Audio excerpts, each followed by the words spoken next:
네, 여러분들 교재 266페이지고요. 이제부터 교육사회학 이론에 대해서 우리가 공부를 좀 해볼 건데, 교육을 이해하는 이론적 관점들이라고 해서 사실은 한 8가지 정도 있기는 하거든요. 근데 이 부분이 교육 철학하고도 좀 겹치는 부분이 있어요. 그래서 최대한 이제 교육사회에서는 기능론과 갈등론을 중심으로, 그리고 요즘에 새롭게 출제가 많이 되고 있는 신교육사회학, 교육과정사회학 이 부분하고, 그리고 문화 관련 내용들을 좀 집중적으로 다뤄보고요. 나머지 학자들에 대해서는 우리가 이제 교육 철학에서도 좀 다뤄볼 거니까 그 부분은 좀 조절을 하면서 넘어가도록 하겠습니다. 일단 처음에 267페이지 보면 기능론적 관점에 대한 얘기가 나오는데, 본격적으로 내용을 들어가기 전에 제가 맨날 좀 체계를 잡고 가야 된다라는 말씀을 드리잖아요. 그래서 보시면 기능론과 갈등론의 어떤 차이점을 여러분들이 먼저 알고 가시면 세부적인 사항을 기억하는 거는 거의 필요가 없을 수도 있다라는 부분도 있기 때문에 일단 전체적인 얼개를 좀 잡고 가셔야 되거든요. 그래서 일단 처음에 기능론하고 갈등론에 있어서 사회에 대한 기본 가정이 어떻게 다른지 그걸 한번 표로 정리를 해서 살펴보도록 하겠습니다. 여기 표를 보시면 기능론 같은 경우는 구조기능론이라는 표현을 쓰기도 하거든요. 그리고 앞에서 우리가 학력의 팽창과 관련해서 기술기능주의, 기술기능론이라는 표현도 했었잖아요. 그러니까 다 같은 개념이다라고 생각을 하시고, 기능론적 관점에서 사회에 대한 기본 가정을 보시면 안정과 균형을 지향하고 있고요. 사회의 모든 요소는 상호 의존적으로 존재한다라고 보는 관점이고, 사회의 갈등과 대립은 일시적인 병리 현상이다라고 생각을 합니다. 그리고 구성원 간의 가치 합의에 기반한다라고 보는 입장이고요. 사회의 모든 요소는 그 사회의 유지와 존속에 기여를 하고, 대표적인 학자로서 듀리겜, 파슨스, 드리븐 이 세 분은 꼭 기억을 하셔야 됩니다. 그리고 이거에 반해서 갈등론이 이제 생각하는 사회에 대한 기본 가정을 보시면 안정과 균형이 아니라 갈등과 경쟁의 어떤 투쟁의 연속이라고 보는 거죠. 그리고 사회의 모든 요소가 상호 의존적이라고 보는 게 아니라 대립적인 관계라고 보고 있고요. 사회의 갈등과 대립은 일시적 병리 현상이 아니라 본질적인 현상이라고 규정을 합니다. 그리고 한 집단의 다른 집단에 대한 강제에 기반을 해서 존재를 한다라는 뭔가 되게 집단 간의 어떤 적대적인 관계 이런 거를 좀 설정하고 있다라고 보시면 되고요. 사회의 모든 요소는 그 사회의 해체와 변화에 기여를 하는 거지 유지와 존속에 기여하고 있지 않다라고 보고 있고요.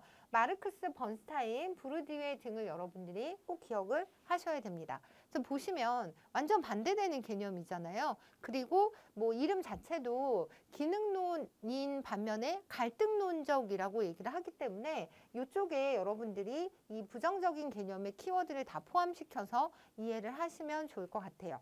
그리고 나서 우리가 기능론적 관점을 좀 보시면 기능론적 관점은 사회 전체를 우리 인간의 몸처럼 유기체에 비유를 하고 있는 입장이거든요. 그러다 보니까 우리 몸의 여러 부분이 서로 유기적으로 없어서는 안 되는 요소로 작용을 하는 것처럼 사회도 여러 부분으로 구성되어 있고 이 부분이 전체의 존속을 위해서 필요한 기능을 수행하는 이렇게 상호 의존적인 관계다라고 볼 수밖에 없는 거죠.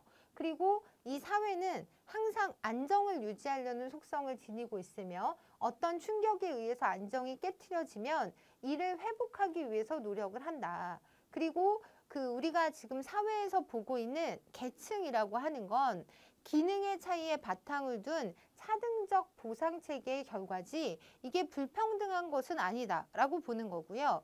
사회는 각기 다른 질적으로 우열의 차이가 없는 기능을 수행하는 수많은 개인 및 집단의 통합체로서 안정과 질서 유지라는 합의된 목표 아래 상호 의존하며 살아가는 인간 집단이다 라고 해서 앞에 우리가 표에서 살펴본 내용을 좀 풀어서 설명을 드리자면 이렇게 보는 입장이다 라고 이해를 하시면 되고요. 여기서 이제 조금 나아가서 보자면 이제 파슨스라는 분이 기능론적 관점에서 듀리겜과 거의 양대 산맥을 이루고 있다라고 보시면 되는데 이 파슨스가 사회 체계 이론이라는 걸 주장을 하거든요. 그래서 앞으로 여러분들 뭐 체계라는 표현이 나오면 행정학에서도 이제 나오는 분인데 파슨스가 나오면 사회 체계 이론하고 좀 연결을 지어서 기억을 하시면 좋을 것 같아요. 그래서 체계 이론을 좀 살펴보자면 사회 체계에 세 가지 속성이 있는데 체계의 구성 요소들은 기능상으로 상호 의존적이고 이 구성 요소들은 그 체계의 계속적 작용에 적극적으로 공헌을 하고 한 체계는 다른 체계에 영향을 주고 이 체계들은 한층 더 높은 수준의 체계, 즉 상위 체계에 대하여 하위 체계이기도 한다. 그러니까 단지 구조 기능론의 관점과 맥을 같이 하면서 이런 체계들이 있다라고 보는 것만 다른 거죠. 그리고 서로 상호 의존적이고 적극적으로 공헌하고 상위 체계가 있으면 하위 체계가 있다. 라는 부분만 다른 것 뿐이지 거의 같은 맥락에서 여러분들이 이해를 하시면 되고요. 제가 이거 보여드린 이유는 앞으로 이제 체계 이론가라는 표현이 나올 때 여러분들이 파슨스를 기억해 주시면 될 것 같아서 요거는 보여드렸고요. 그리고 이념의 갈등, 이해관계를 둘러싼 집단 간의 이견과 대립을 과소평가한 한편 요거는 이제 구조 기능론에 대한 어떤 비판이라고 보시면 돼요. 그러니까 이런 것들을 너무 과소평가하고 현실을 주어진 것으로 인정하는 현상 유지의 입장을 지지, 질서 유지를 내세우는 체제 유지 우선의 논리를 뒷받침한다라는 비판을 받고 있다라는 부분까지 같이 기억하시면 되고요. 그리고 이제 이 기능 이론에 대해서 와세이라는 분이 이렇게 비판을 하고 있는데 이거 여러분들 보시면 다 이해하실 수 있는 내용이거든요. 보시면 존재하는 모든 사회 조직을 기능적으로 본 것도 문제고 보수적이고 목적론에 빠져 있고 실증적이지 못하고 변화를 제대로 설명하지 못한다. 구조나 성격과 같은 기본 변수를 소홀히 취급하고 있고 권력투쟁, 갈등, 일탈행동 등을 제대로 설명하지 못하고 이런 것들을 그냥 단순히 병리현상으로 이제 치부해 버린다, 간주해 버린다라는 비판을 받고 있고요. 사회적 이념, 목표, 규범 등의 보편성과 합의성을 너무 과장하고 있다라고 해서 여러분들은 그냥 와세이라는 분이 나오면 기능 이론에 대한 비판을 한 학자로서 기억을 하시면 좋을 것 같아요. 그래서 이제 뭐 그 내용들은 우리가 충분히 이제 비판적인 입장에서 얘기할 수 있는 부분들이고 이게 또 갈등주의자들이 하고 있는 이제 비판하고 있는 내용이기도 하기 때문에 전체적으로 한번 읽어보시면 될 것 같습니다. 기출문제 보시면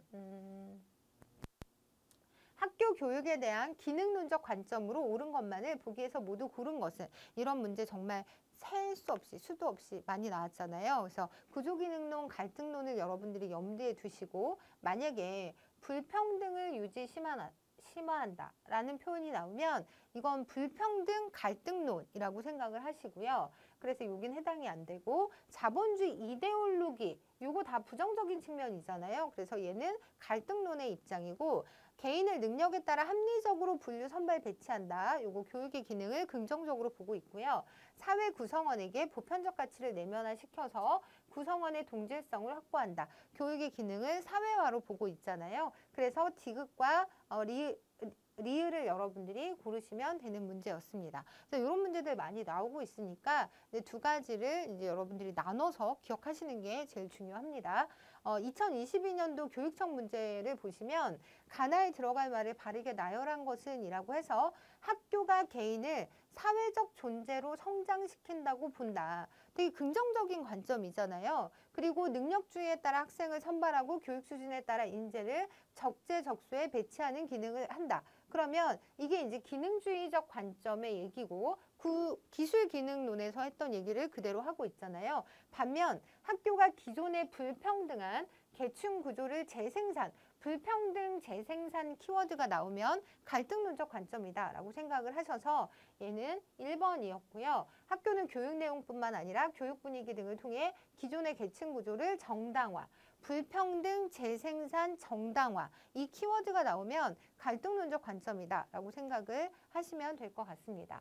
그래서 이제 좀 세부학자들의 내용을 좀 보자면 저희 교재 269페이지에 듀리캠에 대해서 제가 이제 설명을 해놓고 있는데 거기에서 이제 중요한 부분들을 좀 키워드로 보여드리자면 일단 이분이 뭐라고 했냐면 교육은 사회생활을 위한 준비를 아직 갖추지 못한 어린 세대에 대한 성인 세대의 영향력 행사이다. 그 목적은 전체로서의 정치사회와 아동이 장차 소속하게 되어 있는 특수 환경의 양편이 요구되는 지적, 도덕적, 신체적 재특성. 이것도 한번 출제된 적이 있어서 지적, 도덕적, 신체적 재특성을 아동에게 육성 개발하는 데 있다라고 해서 교육을 사회화와 동일시한 분으로 여러분들이 이해를 하시면 되고요. 이 사회화는 여기도 나와 있지만 그 정치사회라고 할 때 우리가 보편사회와 그리고 소속하게 되어 있는 특수환경이라고 할 때 특수사회화.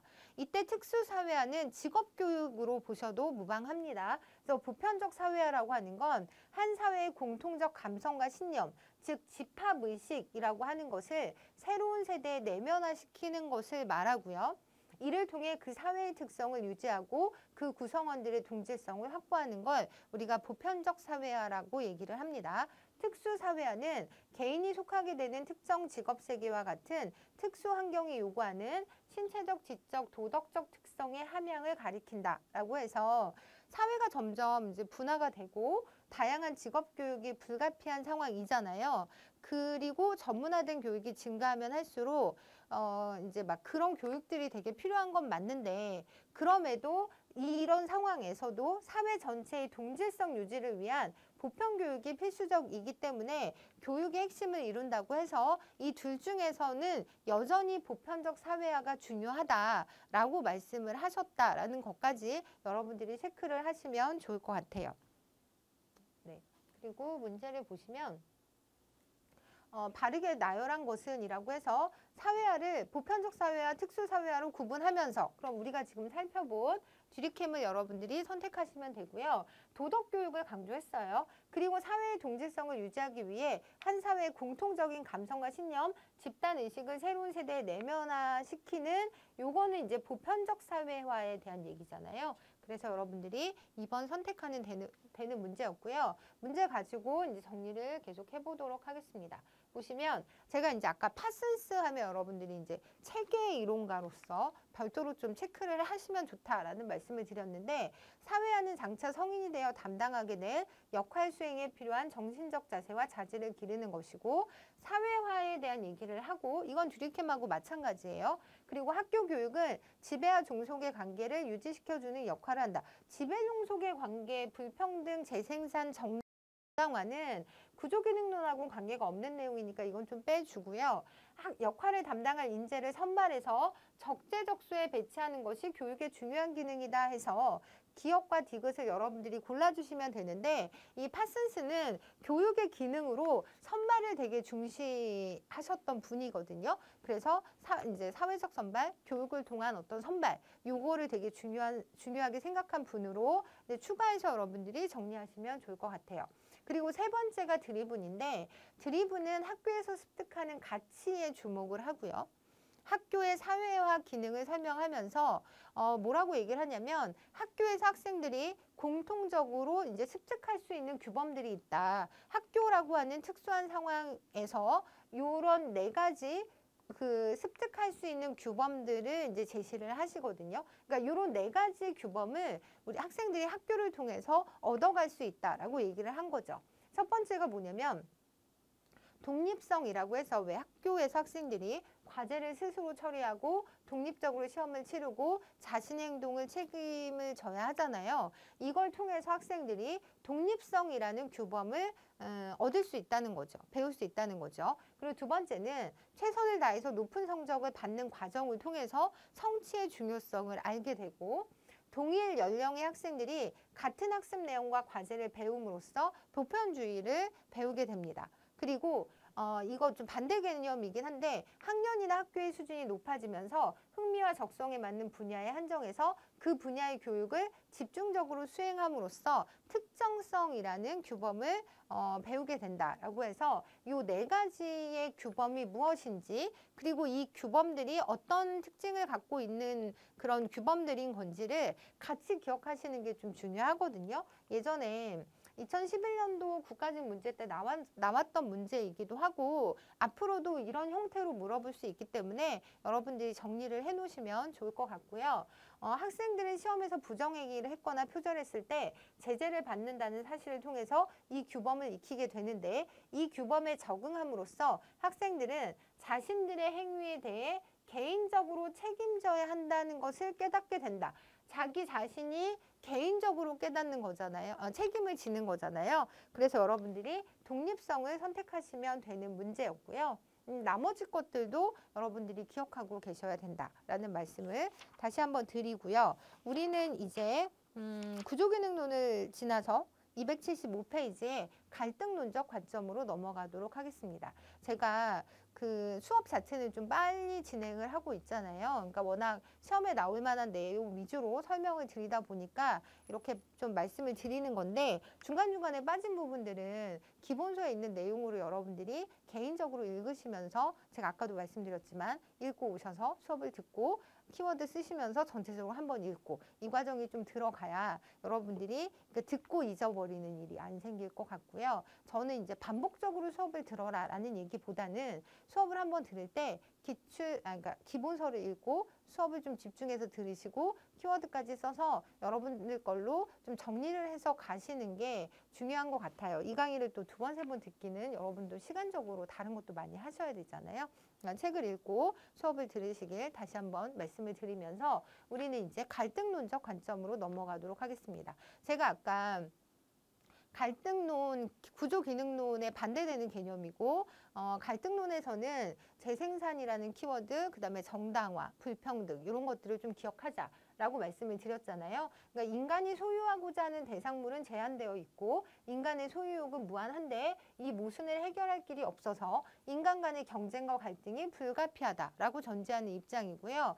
여기서도 여러분들이 학자를 기억하셔야 되는데 가장 대표적으로 경제적 재생산론이라고 하면 그러니까 갈등론 안에 경제적 재생산론이 있고요. 문화적 재생산론이 있단 말이에요. 근데 그중에 경제적 재생산론을 주장한 보울스와 진티스에 대해서 좀 살펴보도록 하겠습니다. 보울스와 진티스는 학교는 경제 구조를 재생산한다. 학교가 선발을 능력주의에 이제 근거해서 시행하고 있는 것처럼 가장하면서 실제로는 기존 질서를 정당화하는 장치라는 거죠.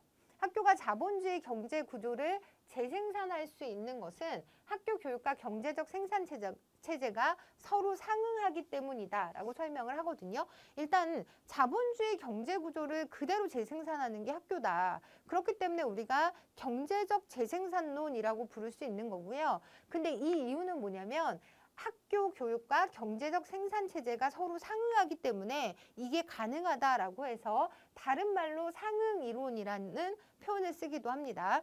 근데 이 이론은 교육의 내용이 아니라 교육이 이루어지는 형식을 통해서 교육과 경제 구조 간의 상응 관계가 유지된다라는 거거든요. 그런 의미에서 학교의 공식적 교육과정보다 잠재적 교육과정이 근본적으로 더 중요한 기능을 수행한다. 이게 무슨 얘기냐면 아까 앞에서 잠깐 얘기가 나왔었는데 우리 그 종합형 고등학교라고 할 때 직업 계열이 있고 진학 계열이 있단 말이에요. 그러면 진학 계열의 학생들을 대하는 어떤 교사와 학교 그 전체의 어떤 분위기와 그 직업 계열을 선택하는 그 학생들을 대하는 그 교사를 비롯한 전체 학교 안에 어떤 분위기들이 서로 다르다는 거죠. 그래서 그 과정을 통해 학생들은 차등적인 사회화를 받음으로써 그 직업 계열인 경우에는 뭐 시간을 되게 정확히 지켜야 되고 그리고 뭔가 자기의 의견을 제시하는 것보단 좀 이렇게 좀 받아들이고 주입식으로 수업을 해야만 하고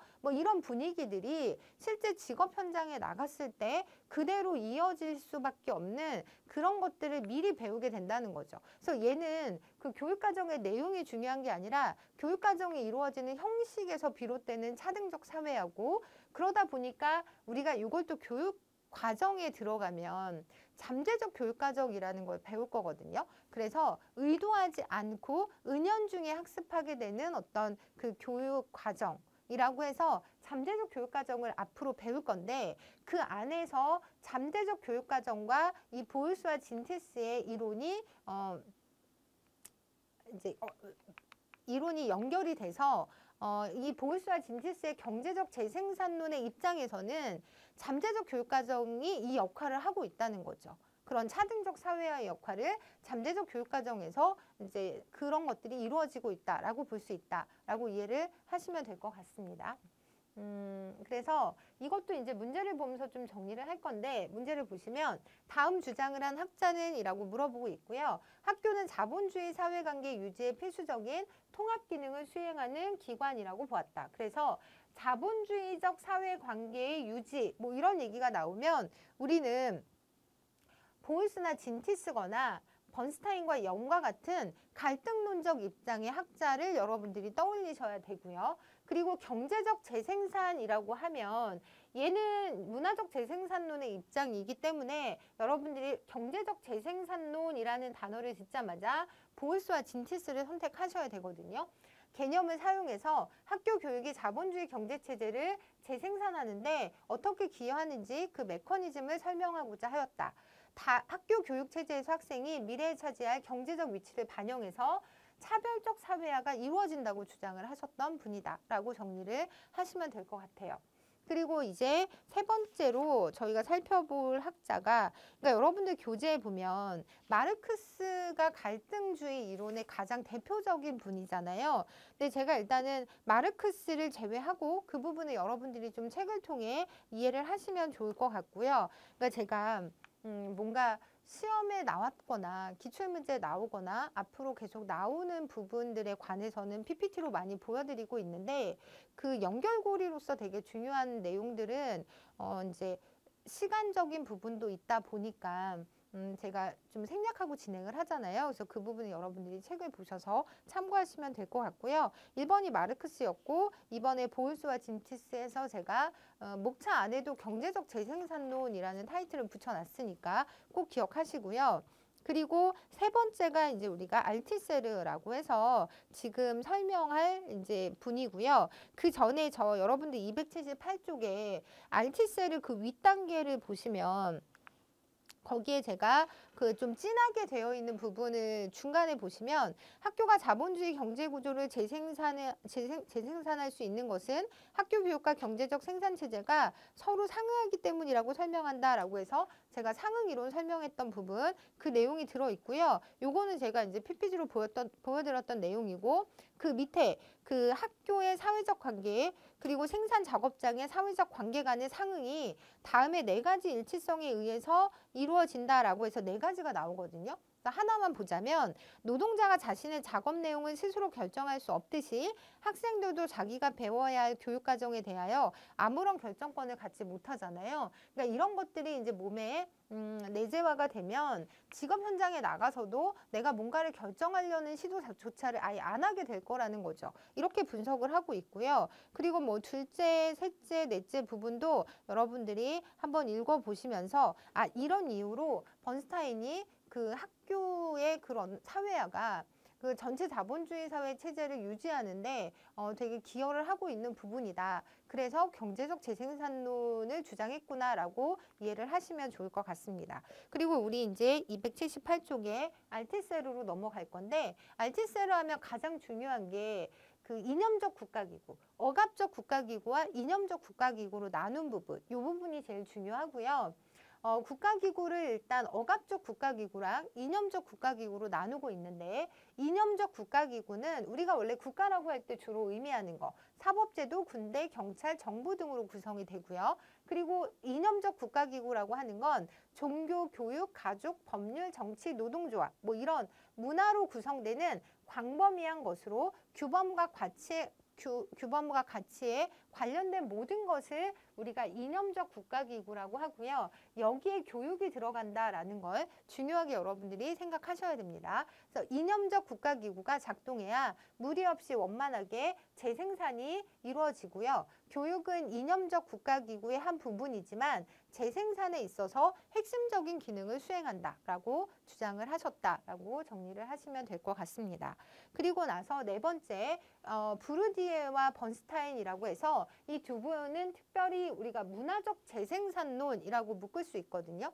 아까 번스타인 우리가 처음에 그 보울스와 진티스 할 때 경제적 재생산론, 보울스와 진티스, 경제적 재생산론, 그리고 브루디에와 번스타인을 문화적 재생산론, 요걸 여러분들이 타이틀로 좀 기억을 하셔야 되고요. 그리고 브루디에는 문화 자본을 또 주장했던 분이고, 그래서 이제 문화적 재생산도 같이 얘기를 했던 분인데, 앞에서 우리가 콜맨의 사회자본이라는 걸 하면서 문화자본을 잠깐 살펴봤었잖아요. 그걸 좀 연결을 해서 기억을 하셔야 되는데, 문화자본은 개인의 기술적인 생산력을 나타내는 인적자본의 개념에 대비되는 것으로서 개인을 사회적으로 가치 있는 자리에 적합한 사람으로 포장하는 개인적 태도, 사회적 가치 및 시각, 그리고 미적 취향 등을 나타낸다라고 보시면 되고요. 얘를 이렇게 세 가지로 나누거든요. 체화된 상태의 문화자본, 객관화된 문화자본, 제도화된 상태의 문화자본, 이렇게 세 가지로 나누고요. 특히 체화된 상태의 문화자본을 아비투스라는 개념을 써서 설명합니다. 그래서 체화된 상태의 문화자본이라는 건 말씨, 억양, 매너, 미소, 패션, 취향, 대인관계 등 성장하면서 습득해서 오래 지속된 기호나 습관을 의미한다. 이 아비투스가 그 헤비투스에서 습관에서 나온 표현이잖아요. 그래서 의도적인 가르침 없이 무의식적으로 획득될 수 있고 은밀한 방식으로 또는 비가시적으로 상속되는 어떤 습관적인 부분. 그래서 체화된 상태의 문화 자본은 다른 말로 아비투스라고 부를 수 있다라는 것까지, 이 아비투스 출제 되게 많이 됐었잖아요. 그래서 여러분들 꼭 기억하셔야 되는 개념이고요. 문화적 습성. 특정 계급 또는 지위 집단의 계급 문화를 구성하는 개념이다. 습성이라는 표현이 나오면 여러분들 아비투스 꼭 연결해서 기억하셔야 되고요. 얘를 조금 더 보자면 우리가 문화적 재생산론이라고 할 때는, 문화적 재생산은 문화 자본의 세대 간 세습을 통한 그러니까 문화적 재생산을 얘기할 때는 문화 자본이 매개가 된다라고 생각을 하시고요. 이 문화 자본의 세대 간 세습을 통한 계급 전수 현상을 의미한다. 그래서 이 문화 자본을 통해서 그 상류층이 그대로 상류층이 되고, 이 문화 자본을, 그러니까 유리한 문화 자본을 갖고 있지 않은 하위 계층은 그대로 하위 계층이 되는 이런 어떤 계급 전수 현상을 의미하는 거고요. 현대 사회에서 부모가 쌓아올린 권력과 지위를 합법적으로 세습할 수 있는 방법 중에 하나인 거죠. 그리고 학교 교육은 문화적 재생산의 핵심 기제가 되는데, 학교에서 사용하는 언어 구조, 권위 양상, 교육과정 유형이 지배계급의 문화를 반영하고 있고, 그리고 이 지배계급의 문화의 그 문화 자본을 많이 가지고 있는 지배계급의 아동들한테는 이게 엄청 익숙하다는 거죠. 그래서 이러한 문화적 습성을 소유한 지배계급 학생들이 학교에서 성공해서 부모와 같은 지위를 차지하게 되며, 이를 소유하지 못한 노동계급 학생들은 학교에서 실패해서 다시 노동계급에 머물게 되는 상황. 이거를 문화 자본을 매개로 해서 이루어지는 그 계층의 고착화, 문화적 재생산이라고 부를 수 있다라고 해서 앞에 있는 경제구조의 재생산, 경제적 재생산과 문화적 재생산을 이해하시면 좋은데, 이게 막 그렇게 쉽게 이해가 되는 개념은 아니거든요. 그래서 여러분들이 일단 처음에는 키워드를 중심으로 뭐 자본주의 경제구조, 그리고 어떤 자본주의 사회에서 사회를 염두에 둔 차등적 사회화, 뭐 이런 내용들이 들어가면 경제적 재생산이라고 보시고요. 문화자본이란 단어가 꼭 들어가야 되거든요. 문화적 재생산은 문화자본을 매개로 이루어진다라고 하면 여러분들이 문화적 재생산을 선택해 주시면 될 것 같아요. 그래서 문제를 좀 보시면 부르디의 문화 재생산 이론에 부합하는 내용만을 모두 고른 것은 이라고 되어 있고요. 그 우리 교재 281쪽에 나와 있는 문제인데, 교육은 사회에 적합한 인간을 양성하는 순기능적인, 이러면 이 문제도 이제 여러분들이 접근하실 때 부르디에가 일단 문화 재생산 이론을 주장했던 사람이다. 그러면 재생산 키워드를 가지고 여러분들이 갈등 이론적 입장이구나라고 먼저 생각을 하셔야 됩니다. 그리고 이제 보기에서 순기능적인 사회화 이런 건 좀 제거를 하시고요. 문화자본은 가정에서 자녀의 교육을 위해 지출하는 직접적인 교육비는 아니잖아요. 어떤 습성과 관련된 개념이기 때문에 얘도 아닌 내용이고, 지회 집단은 자신들의 문화를 학교 교육에 투입시켜 불평등한 사회적 관계를 정당화시킨다. 그러니까 자신들의 문화를 학교 교육에 투입을 시켰고, 그 문화에 익숙한 지배계급의 자녀들이 학교에서 성공을 하게 돼서 다시 이제 지배계층에 들어가게 되는 상황. 이거가 되게 정당화되는 과정인 거잖아요. 그리고 리을은 학교에서 가치 있다고 여겨지는 문화자본을 많이 소유한 사람이 그렇지 못한 사람에 비해 성공할 가능성이 높다. 그래서 이 과정을 통해서 문화적 재생산이 이루어지지만 그걸 우리가 합법적이 아니다라고 얘기할 수 있는 근거가 없기 때문에 정당화되고 있다라고 볼 수 있는 거거든요. 그래서 여러분들이 디귿과 리을을 이 문제를 통해서 골라주시면 되는 문제였고요.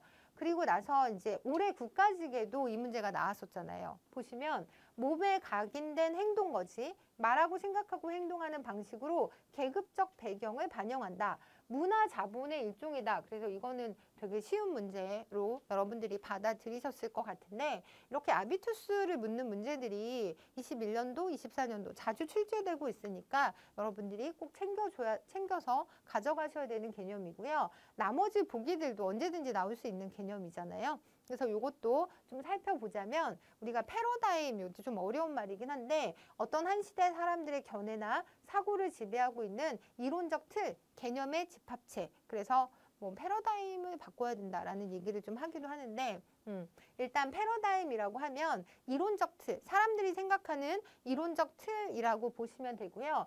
헤게모니도 이번에 시험에 나왔었죠. 작년 시험에 그 애플 얘기하면서 좀 나왔던 부분인데, 헤게모니란 지배 집단이 제시하는 세계관에 대해 사회 구성원들이 내면적인 합의를 획득하는 지적 도덕적 지도력이다. 그래서 헤게모니 지배라고 할 때는 그 사회의 그 피지배 계층, 그 구성원들이 자발적으로 합의를 통해서 따라가는 그런 형태의 지배라고 보시면 돼요.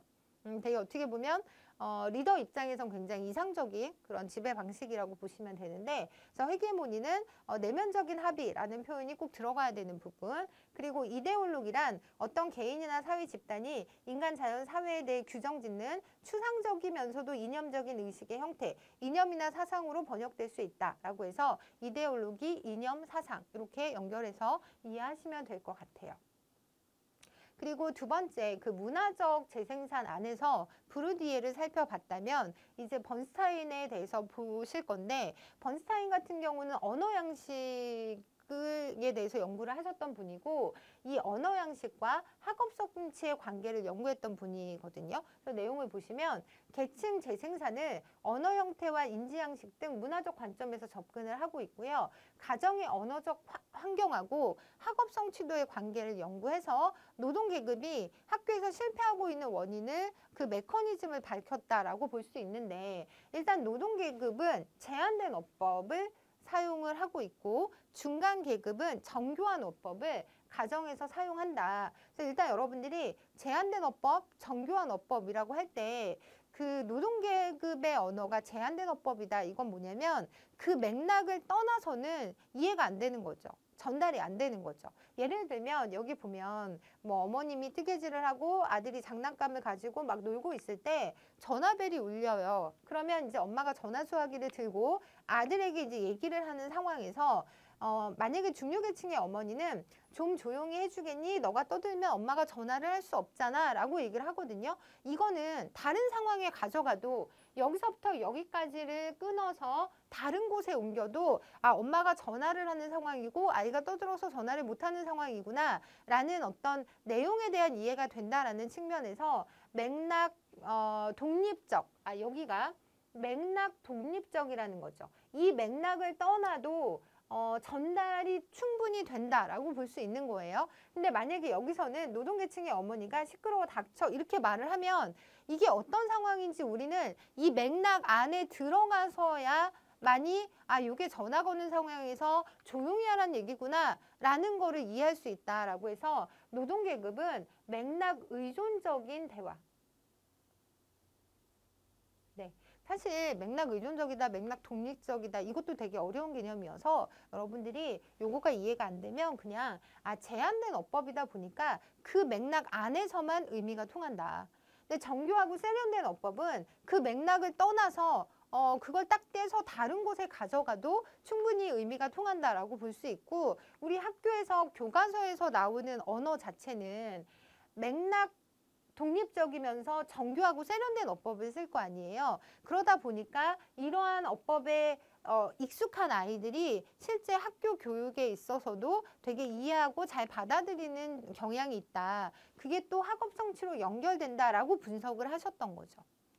그래서 그 중류 계급의 세련된 어법, 이게 이제 공식어로 많이 활용이 되는데, 여기에는 보시면 좀 조용히 해주겠니? 너가 떠들면 엄마가 전화를 할 수 없잖아 라고 해서 조용히 해야 하는 그 어떤 그 합리적인 이유가 있는 거잖아요.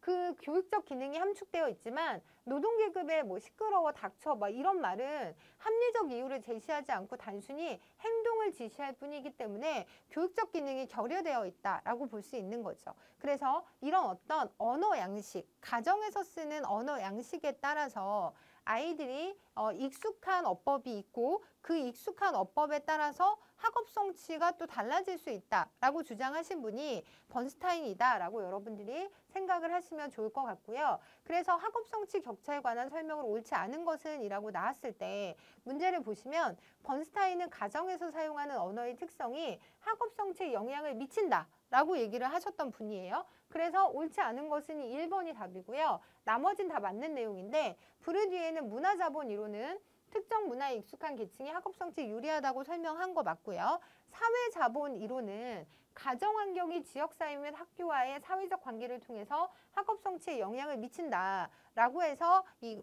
콜맨 보고서에 나왔던 그 내용 여러분들 기억하시면 되고요. 학업 성취에 대한 결과로서의 평등 측면에서 보상교육 프로그램이 실시되었다라고 해서 이 문제 같은 경우는 이 세 가지 보기도 여러분들한테 되게 많은 것들을 전달하고 있잖아요. 그래서 이렇게 문제를 통해서도 앞에서 배운 내용을 한번 정리하시면 좋을 것 같습니다.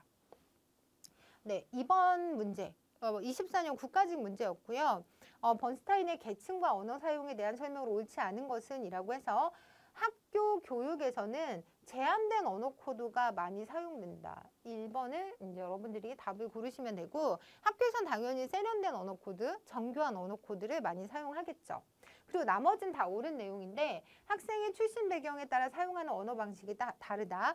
중류층 가정의 학생들은 정교한 언어 코드를 많이 사용한다. 그래서 이건 조금의 어떤 그 베이스, 교육학적인 베이스 막 이런 것들만 있으시다면 충분히 예를 통해서도 이게 틀렸다라는 거를 여러분들이 체크하실 수 있을 것 같고요. 노동자 계층 가정의 학생들은 제한된 언어 코드를 많이 사용한다. 그러니까 이게 맞다고 하면 여기서에서 노동계층이 손해를 볼 이유가 없는 거잖아요. 그래서 이 보기 안에서의 논리적 구성도 여러분들이 충분히 추론을 통해서도 문제를 풀 수 있었다고 생각을 합니다. 있었을 거라고 생각을 하고요. 그 밖에 이제 다른 갈등론적 관점의 학자들이 많이 나오잖아요. 그래서 우리 교재에 보면 282페이지에 애플 프레이리, 지금까지는 애플하고 프레이리 그리고 일리치까지 시험에 많이 출제가 됐었고요. 뭐 아직 지루나 윌리스까지는 나오진 않았어요. 그러니까 뭐 보기에 이렇게 학자로서 나온 적은 있지만 뭐 그 사람의 어떤 이론을 구체적으로 설명해주고 여러분들이 체크하게 하는 문제는 아직 안 나왔었지만 뭐 이런 부분들도 언제든지 나올 수 있기 때문에 여러분들은 교육학 개론 수준에서 키워드로는 정리를 하고 계셔야 된다. 그래서 제가 키워드 노트에 그 부분을 좀 담아서 올려드렸으니까 그거 가지고 공부하시면 될 것 같고요. 일단 애플, 프레이리, 지루, 윌리스 등을 우리가 묶어서 저항이론의 학자들이다라고 얘기를 할 수 있어요. 그래서 첫 번째 애플의 저항 개념을 보시면 문화적 헤게모니 이론이라고 해서 작년 국가직 15분 문제에 나왔던 내용인데, 학교가 지배 집단의 의미 체계와 가치 체계인 헤게모니를 주입해서 기존 질서를 정당화한다. 그러니까 정당화시키는 것도 똑같은데 여기에 이제 그람시의 헤게모니 개념이 들어갔다라는 부분이 좀 다른 거죠. 그리고 학교 교육과정과 수업에서 가르치는 지식은 이데올로기적 속성을 가지고 있다라고 하는 부분. 이제 애플의 학자로서의 어떤 키워드로 헤게모니, 이데올로기적인 속성, 그리고 이제 이 애플은 우리가 뒤로 가서 교육과정 사회학에서도 다시 한번 다룰 거거든요. 그래서 그때 한번 얘기하도록 하겠습니다. 두 번째는 프레이리의 저항 개념이라고 해서 의식화 교육을 이제 강조하셨던 분인데, 이 의식화가 허위 의식의 극복이고요. 나아가서는 의식화 함양이 교육의 핵심이 되어야 한다고 주장을 했고, 교육에 있어서 의식화란 현실을 비판적으로 인식하고 지식을 새로이 창조하려는 노력에 해당되고요. 억압적 사회구조가 빚어내는 교육제도의 비인간화 기능을 분석하고 억압자, 피억압자의 수직관계가 교사학생이라는 수직적 관계하에 전개되는 교육을 은행 저금식 교육이라고 명명하고 비판을 합니다. 요거 시험에 나왔었고요. 그 여러분들이 이제 문제제기식 교육, 은행 저금식 교육을 꼭 기억하셔야 되거든요. 그래서 이러한 은행 저금식 교육을 통해서는 주변 세계의 여러 상황들이 불합리와 부정의로 가득 차 있어 학생들은 그것들을 문제로 인식할 수 없기 때문에 문제제기식 교육이 필요하다라는 부분. 여러분들 프레일이 나오면 의식화 교육하고 그 다음에 뭐 억압받는 사람들의 교육이라고 해서 이제 그런 책도 내셨는데, 은행 저금식 교육을 비판하고 문제제기식 교육을 지향했다라는 부분 꼭 기억하시고요. 문제를 좀 보자면 관련이 있는 학자를 물어보고 있는데, 문해교육에서는 성인 각자의 삶이 반영된 일상 용어를 활용해야 효과적이고요. 진정한 교육은 학습자가 탐구와 의식적 실천 활동을 하는 것이고, 주어진 지식을 전달하는 은행 저금식이 아니라 문제 제기식으로 이루어져야 한다라고 해서 문제 제기식 교육 프레이리, 여러분들 이렇게 선택하셔야 되는 문제였습니다. 그리고 그 다음에 저희가 이제 지루에 대해서 좀 알아볼 건데, 이 지루라는 학자는 그냥 폭로 기능이라는 부분만 좀 기억하시면 될 것 같아요. 그래서 나머지 부분을 좀 읽어보시고, 사실 뭐 그동안 딱히 출제가 됐었던 적은 없고, 뭐 간파, 폭로 기능 이런 키워드를 가지고 좀 계시면 될 것 같거든요.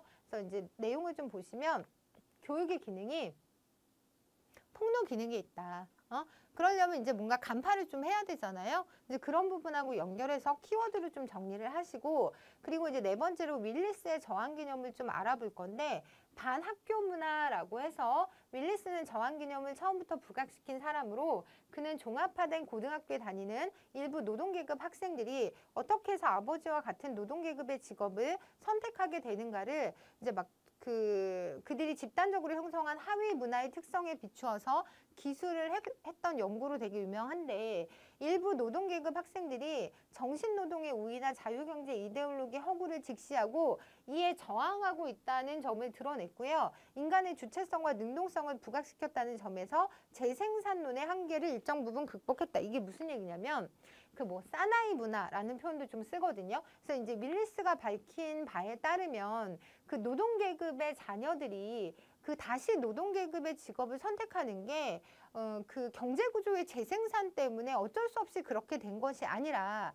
본인이 정신노동의 우위나 자유경제 이데올로기의 허구를 직시하고 그것에 저항함으로써 본인이 의지적으로 노동계급을 다시 선택한 것이다 라고 보는 입장인 거죠. 그래서 그 부분이 약간 앞에서 얘기했던 부분하고 차이가 있다 라고 이해를 하시면 되는데, 이것도 문제를 통해서 정리를 하자면, 제가 이제 이 문제는 임용고시 문제에서 가져왔어요. 워낙 임용고사 문제, 거기 나왔던 문제들이 또 우리 9급 교육행정 문제에서도 나오고 있기 때문에 제가 좀 참고를 하는 편인데, 거기 나온 문제로 좀 정리를 하자면, 이제 교사가 회고하는 거고요. 그 학생은 학창시절 말썽을 많이 피웠고 비슷한 또래들과 몰려다니면서 뭐 싸움도 자주 하고 막 그랬대요. 그러다가 자기는 육체 노동직에 종사하는 아버지처럼 사나이답게 살고 싶다고 해서 본인이 이거를 선택했다는 거죠.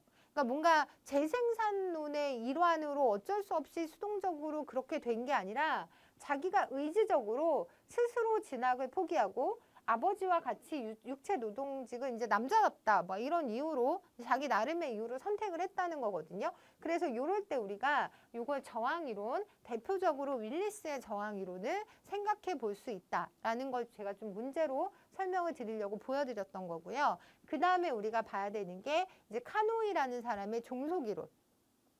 이것도 여러분들이 카노이의 종속 이론이라고 생각하시면 될 것 같아요. 그래서 얘는 문화적 식민주의 이론이고요. 그 아시아와 아프리카의 많은 나라들이 정치적으로는 식민 상태에서 독립을 했어요. 그런데 문화적으로는 여전히 식민지 상태를 벗어나지 못하고 있는 상황.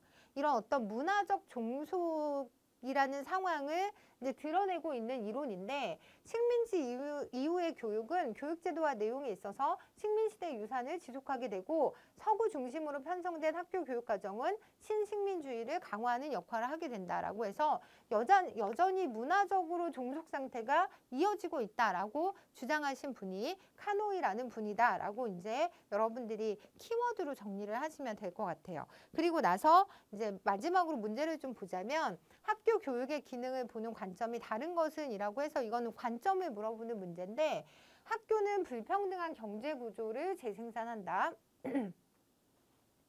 갈등론적 관점이잖아요. 그리고 2번 보시면 학교의 문화 전달과 사회 통합적 기능을 높이 평가한다. 이건 또 되게 긍정적인 입장. 학교는 능력에 맞게 인재를 사회 적재적소에 배치하는 데 기여한다.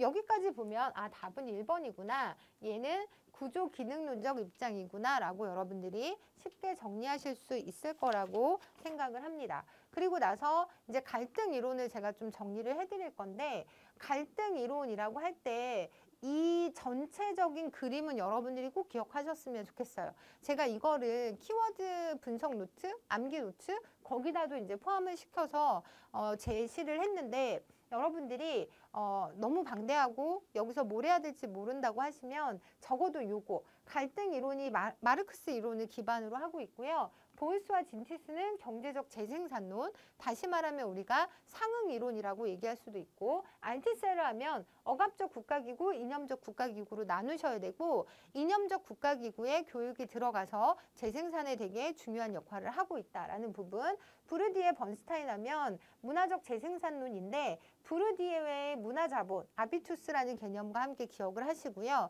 번스타인의 세련된 제한된 어법, 요거 기억을 하셔서 정리를 하시고요. 저항 이론은 애플 같은 경우는 문화적 헤게모니 이론을 기억하시면 되고요. 프레이리의 저항 개념, 의식화 문제제기식 교육이라는 개념. 그리고 지루하면 여러분들 폭로 기능, 요거는 그냥 하나 더 추가해서 기억을 하시고요. 밀리스의 저항 개념이라고 하면 반학교 문화. 그러니까 학생들이 의도적으로 아버지와 같은 노동자 직군의 직업을 선택한다라는 그 사례를 통해서 정리하시면 될 것 같고요. 종속이론이라고 하는 것도 갈등 이론의 한 축인데, 카노이의 문화적 제국주의 또는 식민주의 이론이라고 해서 종속주의라는 부분, 문화적으로 종속돼 있다라는 이론을 주장한 분은 카노이다라고 해서 정리하시면 될 것 같고요. 잠깐 쉬었다가 해석적 관점부터 이어가도록 하겠습니다.